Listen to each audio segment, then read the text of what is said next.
Pay close attention. What you're about to see is Bible prophecy being fulfilled.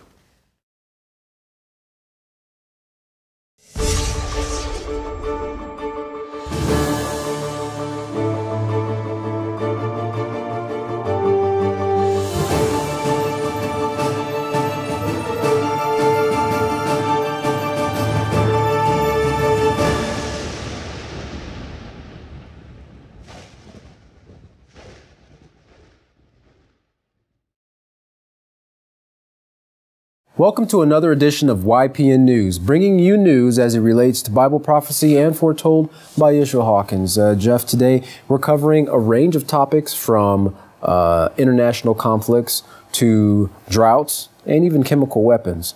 First, we're going to turn our focus to the droughts that is taking place in the United States. Of course, the latest Drought Monitor is in, and it doesn't look promising for the nation as a whole. Listen to these numbers compared to a year ago, as there has been significant rise in the coverage areas and the intensity of the drought in those areas. Now, one of the main focuses is the high plain states, the areas in South Dakota, Colorado, Nebraska, and so forth. So just take note of these numbers. Now, these areas that Katan mentioned, they saw an increase from 25% of the areas that were in moderate drought to a whopping 86%, from 25 to 86. Now, there hasn't been much change week after week, with 7% still in the exceptional drought state, which is that worst drought condition. Now, in the southern plain areas of Texas, particularly South Texas and western Oklahoma, those areas are up from 13% a year ago to almost doubling, 23% currently. Wow. Now, in Texas, they're calling this the worst drought in modern memory. Interesting, interesting. Now, in Santa Clara, California, a little further west, customers are being asked to conserve electricity. This after someone sabotaged underground cables and fired a gun at a PG&E electrical substation.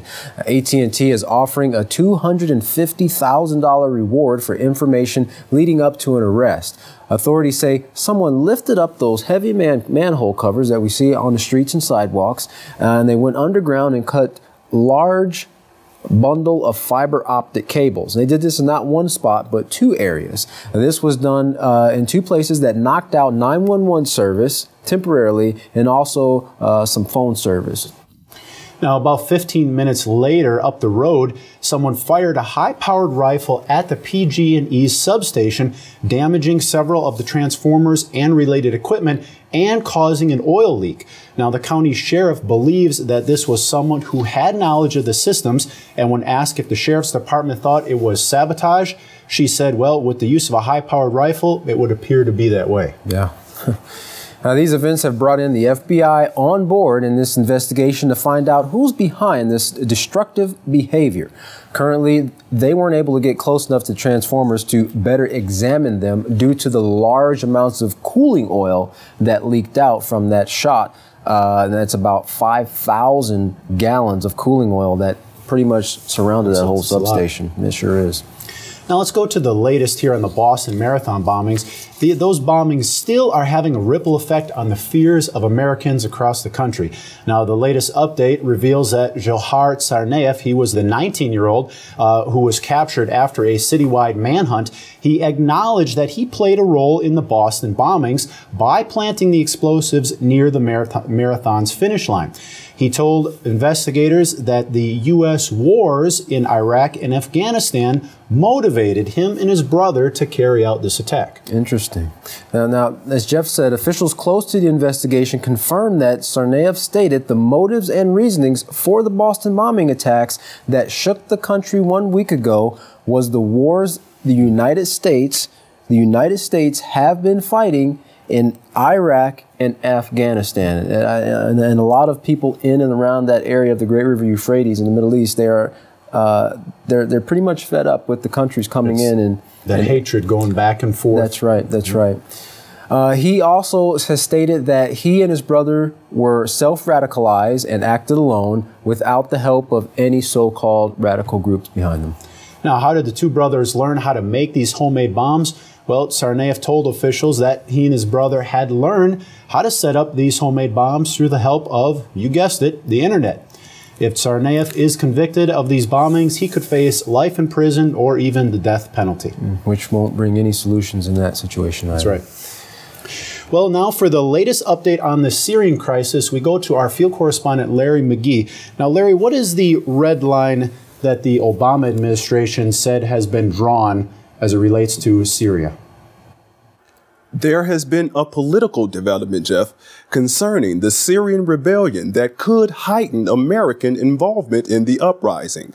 Officials in the Obama administration are reporting that nerve gas has been used in the uproar, and President Obama is said to have identified that as a red line that simply can't be crossed.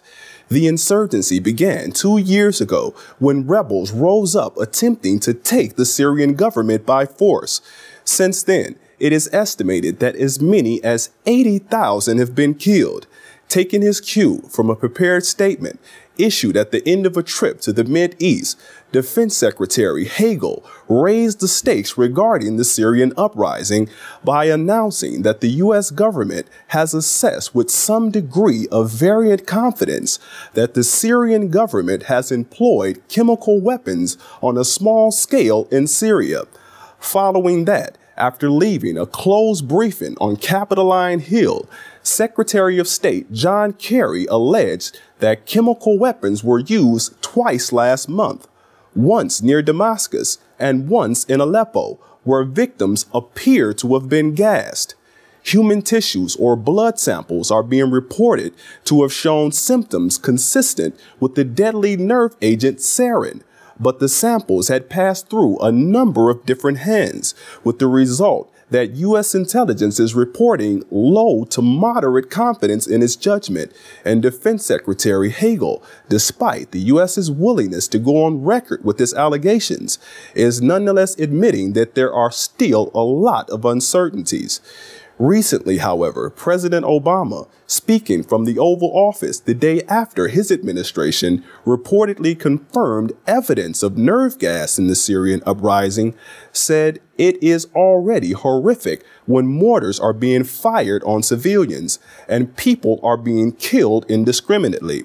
To use potential weapons of mass destruction on civilian populations crosses another line with respect to international norms and international law, and that is a game changer.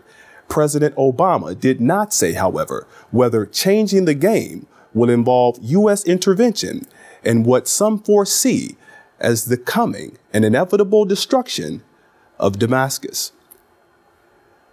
For YPN News, I'm Larry McGee. Baton Jeff, back to you. We appreciate your report, Larry. Now we take it a little farther to the Far East as the United States and China are increasingly at odds. China repeatedly disagrees with the U.S. demand for war in Syria and Iran. The two nations also have opposite policies in the ongoing currency war, which is further aggravated by excess U.S. spending and continual Chinese lending. Many expected the Obama administration's policy named Pivot to Asia, a desire for better relations with countries along the Pacific Rim. But instead, that policy has meant new U.S. super bases in South Korea, more battleships in Singapore's key shipping straits, and increased troop levels in Japan, the Philippines, and Northern Australia. Now, the military buildup could be preparing for an invasion of North Korea, but others believe that the show of force is really an effort to intimidate China's new leaders. Oh.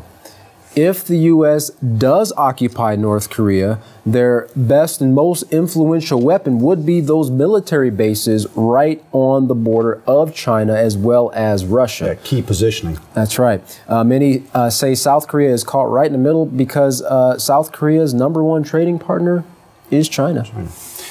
Jung Kun Choi, a university professor in South Korea, said China essentially doesn't have to be a threat to South Korea. Rather, it has become an opportunity to sustain our economic development. He continued, China is the only country that promotes the idea of diplomacy outright. So I think that China is essentially trying to assume the role of the stabilizer here. In other words, work it out, don't fight it out. That's right. Even though China recently backed UN sanctions against Pyongyang, few believe they want to give up North Korea as a buffer state. Instead, many view China's surprising switch as a temporary message designed to keep new leader Kim Jong-un on a short leash. A spokesperson for China's Ministry of Defense said that Washington's emphasis on China's military agenda is not conducive to the maintenance of peace and stability in the region. Well, for more information on how current news articles, the ones that we covered and other ones, relate to Bible prophecy, contact the House of Yahweh today and start receiving your free copy of the Prophetic Word magazine and monthly newsletter. You will certainly be glad you did. Now, you can contact the House of Yahweh by writing them at P.O. Box 2498, Abilene, Texas 79604. You can also visit them on the web at www.yahweh.com and www.yisroelhawkins.com. You can send them an email at info@yahweh.com, and you can also call them at 1-800-613-9494. And of course, all calls outside the United States, please dial the number on your screen. Well, up next is Yisroel Hawkins. Don't go anywhere. Grab your pencil, paper, and your Holy Scriptures and listen to Yisroel Hawkins explain Bible prophecy and give you the answers that nobody else can. From all of us here at YPN News, I'm Jeffrey Heimerman. And I'm Katana Alexander. Thanks for watching.